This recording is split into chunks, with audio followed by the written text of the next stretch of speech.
My job is to inform, not to convince.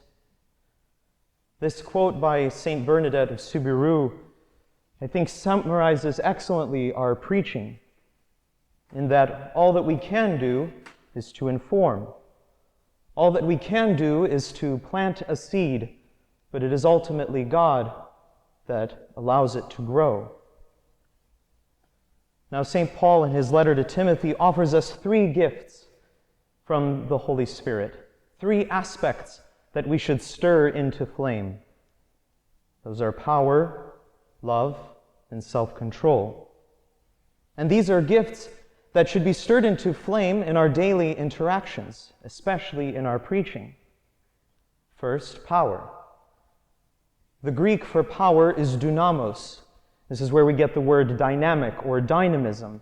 And although it does mean strength, in the New Testament it has associations with various wonders and miracles wrought by Jesus and the apostles in the New Testament. Now, essentially, with power means boldness. We cannot allow fear or cowardice to enter into our preaching. Now, there have been many times in my life where interactions with family and friends or with people on the street have been overcome with a spirit of fear. Fear of seeming like a fool, or fear of not knowing what I'm talking about, or God forbid, awkwardness. But I think something that's actually worse than a spirit of cowardice is a spirit of indifference, a spirit of apathy, which essentially says, I do not love that person enough to share the gospel with them. 2, love. We know that it is willing the good for the other. And this is really the part where we have to practice the love that we preach. Do I want the gospel for that person? Hopefully your answer is yes. And if so, well then prove it. Invite them to Mass. Invite them to the priory for prayer. Get some coffee and talk over some tough questions of the faith. Prove your love to them. Prove that you really want the gospel for them. And third, self-control. Now, I don't know about you, but there are many times where I really want to hit someone over the head with a Bible or a catechism or even the general instruction of the Roman Missal. But I must have patience and prudence. Although love should be supporting all of our interactions, especially a zealous, bold love for the gospel, we have to discern what to say, where, and when.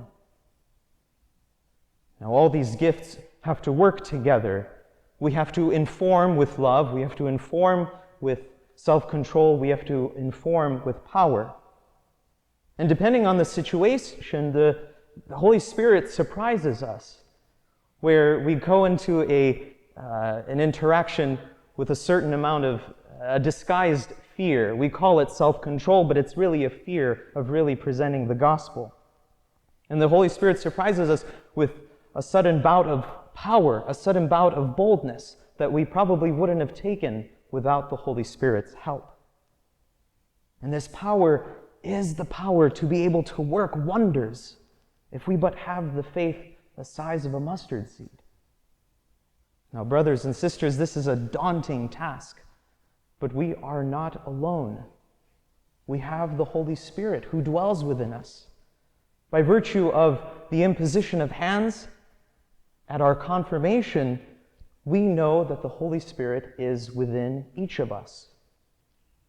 If we take as our norm the faith of the apostles, the message of Jesus Christ, full obedience to his church, and keeping close to him in prayer, the Lord will truly work wonders through us.